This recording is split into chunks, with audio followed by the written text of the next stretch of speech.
अस्सलाम वालेकुम दोस्तों, अपनी नेक्स्ट वीडियो के साथ आपको वेलकम करता हूं अपने इस चैनल में। उम्मीद है सब खैरियत से होंगे। तो चलते हैं आज की अपनी अहम न्यूज और इन्फॉर्मेशन की जानब। सबसे पहले दोस्तों बात करेंगे इंग्लैंड और यूरोप के दरमियान अहम फ्री ट्रेवल और वर्किंग जो एग्रीमेंट है वो क्या होने जा रहा है। इसको डिटेल के साथ आप लोगों के साथ डिस्कस करूंगा और लिंक भी शेयर करूंगा। उसके बाद स्पेन ड्राइवर लाइसेंस से रिलेटेड एक बहुत अच्छा कानून जो है वो इंट्रोड्यूस होने के लिए जो है कोशिश की जा रही है। इस पे बात करेंगे। अगर ये कानून आपका इस स्पेन में इंप्लीमेंट हो जाता है तो ड्राइवर लाइसेंस करना बहुत ज्यादा आसान हो जाएगा। इस पर डिटेल के साथ बात करेंगे। उसके बाद इंग्रेसो मिनिमम विताल के बारे में एक अच्छी खबर है, उसको कवर करूंगा और आखिर में बात करेंगे। काफी दोस्तों के कमेंट आए हैं कि स्पेन मैरिज सर्टिफिकेट की ताजा दिन सिचुएशन क्या है, क्या जो सेंट्रल रजिस्ट्रो सिविल मैड्रिड है उसकी तरफ से रिस्पॉन्स आ रहा है या वेट चल रहा है, क्या अपडेट्स है, इस पे बात करेंगे वीडियो के आखिर में। तो दोस्तों डिटेल की तरफ जाने से पहले हस्बे मूल आपको बताता चलूं कि लिंक्स कौन कौन से आपको मिलेंगे आज इन न्यूज के। सबसे पहले तो इंग्लैंड और यूरोप के दरमियान जो फ्री ट्रेवल और वर्किंग एग्रीमेंट होने की तवक्को है उसका लिंक आपको मिल जाएगा, वो आप रीड कर सकते हैं। स्पेन ड्राइवर लाइसेंस से रिलेटेड जो नया कानून एक अहम ऑर्गेनाइजेशन ने इंप्लीमेंट करने के लिए कोशिश शुरू की है, इस पे बात करेंगे। इसका लिंक मिलेगा आपको नीचे, लिंक नंबर 2। इंग्रेसो मिनिमम विताल से रिलेटेड जो अच्छी खबर है इसका मिलेगा आपको लिंक नंबर 3 नीचे। आप खुद भी इनको क्लिक करके रीड कर सकेंगे।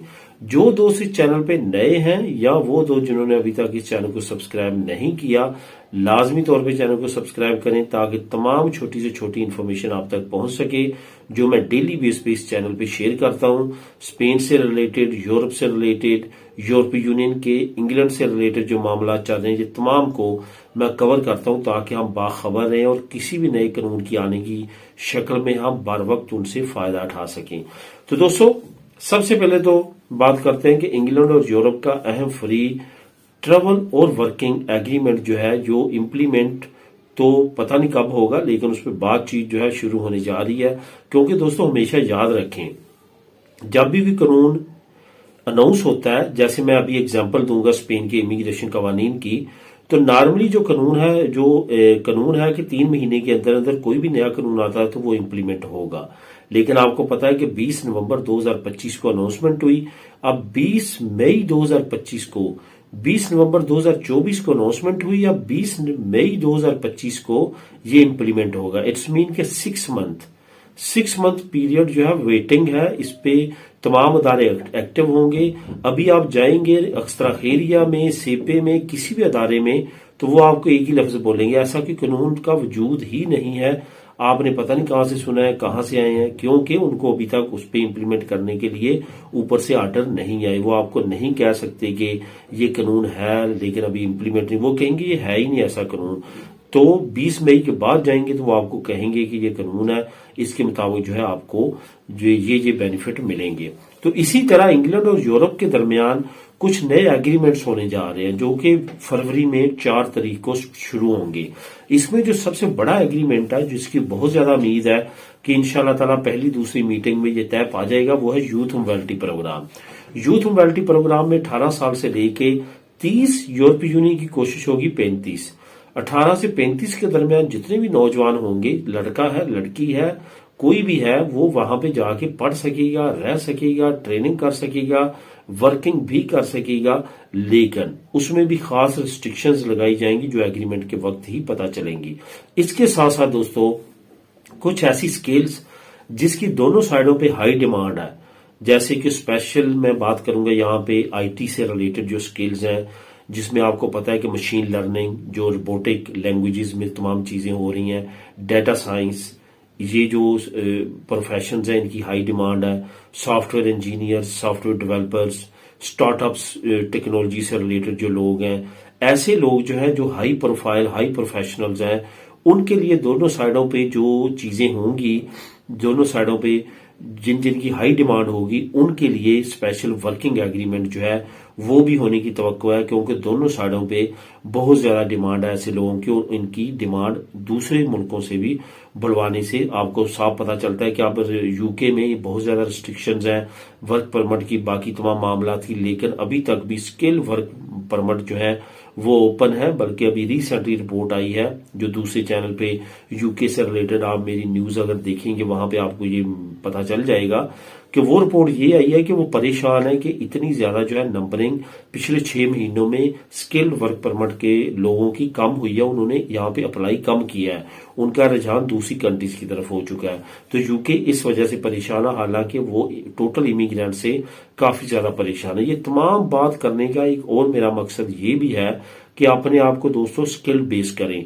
वो इमिग्रेंट जिनकी बेशक तलीम मैट्रिक भी है, एफए भी है, जितनी भी है, कोशिश करें कि अपने आप को स्किल बेस करें।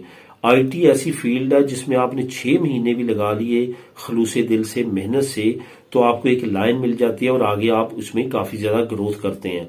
मैंने एक चैनल ऐसा से स्टार्ट किया था कभी आईटी का, उसमें पाइथन लैंग्वेज से रिलेटेड काफी मैंने ट्यूटोरियल डाले थे, लेकिन बाद में मुझे कोई अच्छा रिस्पॉन्स नहीं मिला, तो मैंने वो पाइथन लैंग्वेज जो कोर्स था उसको फिर रोक दिया, क्योंकि यहाँ पे जो हमारी कम्युनिटी है उनका इंटरेस्ट जो है वो स्किल सीखने की तरफ कम है, बल्कि दूसरी जो बिजनेस या जॉब्स है उन अपॉर्चुनिटीज की तरफ वो ज्यादा जाते हैं। स्पेशली हमारी कम्युनिटी जो है बिजनेस की तरफ ज्यादा रुझान रखती है। तो बात कहीं से कहीं चली जाएगी। तो इस वजह से मैं वापस अपने टॉपिक पे आता हूं कि यूके और यूरोपीय यूनियन के दरमियान बहुत अच्छे मुफीद एग्रीमेंट्स होने वाले हैं। उनकी मैं डे बाई डे डिटेल भी देता रहूंगा, लेकिन जो मैं लिंक प्रोवाइड कर रहा हूं उसको आप रीड भी कर सकते हैं। अब दोस्तों बात करते हैं एक और बहुत अच्छी न्यूज की, और वो है स्पेन ड्राइवर लाइसेंस। एक नया कानून जो है वो पेश किया गया है। ये बहुत अहम एक बड़ी ऑर्गेनाइजेशन है जो कि आम लोगों के मसले मसाइल को हल करने के लिए उनके के लिए तरीके ढूंढती है और हुकूमत को तजावीज देती है। ये तजवीज ऐसी होती हैं कि जिन पे हुकूमत अमूमन तौर पे 99% अमल करती हैं। इसका मैं थोड़ा सा आपको ड्राइवर लाइसेंस से रिलेटेड एक एग्जांपल देता हूं। ऑस्ट्रेलिया में क्या है कि ऑस्ट्रेलिया में आपने जब थ्योरी पास कर ली होती है, थ्योरी के लिए आप पे जरूरी नहीं है कि आपने किसी आटो स्कूला में जाना है, कोई ड्राइवर स्कूल में जाना है, वहां पे जाके थ्योरी करनी है। आप खुद भी पढ़ के दे सकते हैं, वो उसमें रिस्ट्रिक्शंस नहीं है। और यहां भी बहुत हद तक रिस्ट्रिक्शंस नहीं है, लेकिन यहां पे सिर्फ ये रिस्ट्रिक्शन है कि किसी न किसी स्कूल की तरफ से आपने एडमिशन भेजना है। तो एक तो ये खत्म करने के लिए तजवीज दी गई है। दूसरी तजवीज जो है ऑस्ट्रेलिया में अगर बात करें, काफी दूसरे तरक्की याफ्ता मुमालिक में ये राइज है। ऑस्ट्रेलिया का मैं इस वजह से कह रहा हूं कि वो खुद जरा मुझे उसकी खास इंफॉर्मेशन है और कुछ एक्सपीरियंस है कि ऑस्ट्रेलिया में क्या है कि कोई भी बंदा वहां पे जो ऑलरेडी सीनियर ड्राइवर है वो अगर 72 घंटे तक आपको अपने साथ वाली सीट पे बैठा के आपको ट्रेनिंग करवा देता है, तो आपको किसी भी ऑटो स्कूला में जाके पैसे दे के ड्राइविंग सीखने की जरूरत नहीं है। आप डायरेक्ट एग्जाम में जा सकते हैं। उसमें आपके जो पैसे हैं ड्राइवर स्कूल में ट्रेनिंग के, कुछ लोगों ने 2-2 हजार यूरो लगा दिए, कुछ ने 3-3 लगा दिए, और अनफॉर्चुनेटली जो ज्यादा फेल होते हैं वो उनके और भी ज्यादा लगते हैं। तो वो घंटों की मद में जो 50, 55, 60 यूरो तक पे करते हैं, वो काफी बड़ी अमाउंट बन जाती है। उसके छुटकारे के लिए इस ऑर्गेनाइजेशन ने ऑस्ट्रेलिया और दूसरी कंट्रीज वाला जो मॉडल है वो स्पेन में इंप्लीमेंट करने के लिए तजवीज दी है और जोर दिया कि इसको इंप्लीमेंट किया जाए। बहुत ज्यादा चांसेस हैं, सरकारी तौर पे इस पे हामी भरी गई है इस तरह के निजाम के लिए, और उम्मीद है कि इंशाअल्लाह ताला डीजीटी इस निजाम को अडॉप्ट करेगी और या तो स्कूलों में जो इतनी भारी फीसें और ड्राइवर लाइसेंस लेने के लिए प्रॉब्लम्स हैं उसमें एक बड़ा मसला जो है वो हल हो जाएगा। इसकी मजीद डिटेल आप नीचे लिंक नंबर 2 को क्लिक करके खुद भी रीड कर सकते हैं। अब दोस्तों बात करते हैं नेक्स्ट इंग्रेसो मिनिमा विताल के बारे में। इंग्रेसो मिनिमा विताल के बारे में काफी एक अच्छी अपडेट है। इंग्रेसो मिनिमा विताल के बारे में हुकूमत ने एक स्पेशल नंबर जो है वो लॉन्च कर दिया है। उस नंबर पे आपने कॉल करनी है। वो नंबर 2 है। एक तो शॉर्ट इमरजेंसी नंबर है, वहां पे आप कॉल करके इंफॉर्मेशन ले सकते हैं 020।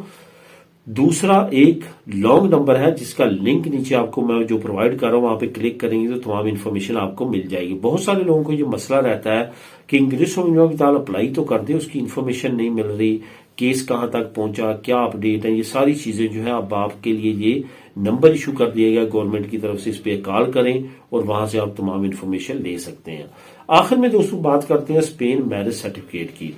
बहुत सारे दोस्त कमेंट करते हैं कि स्पेन मैरिज सर्टिफिकेट सेंट्रल जो रजिस्टर सिविल मैरिड है उसकी तरफ से क्या नई अपडेट्स आई हैं, कितनी देर में जो है ये ओके हो रहा है, ये सारी चीजें जो है वो काफी ज्यादा पूछी जा रही हैं। असल में इस वक्त जो स्पेन के अंदर सबसे बड़ा गैर मुल्कियों का मसला है वो है ही रजिस्टर सिविल मैरिड।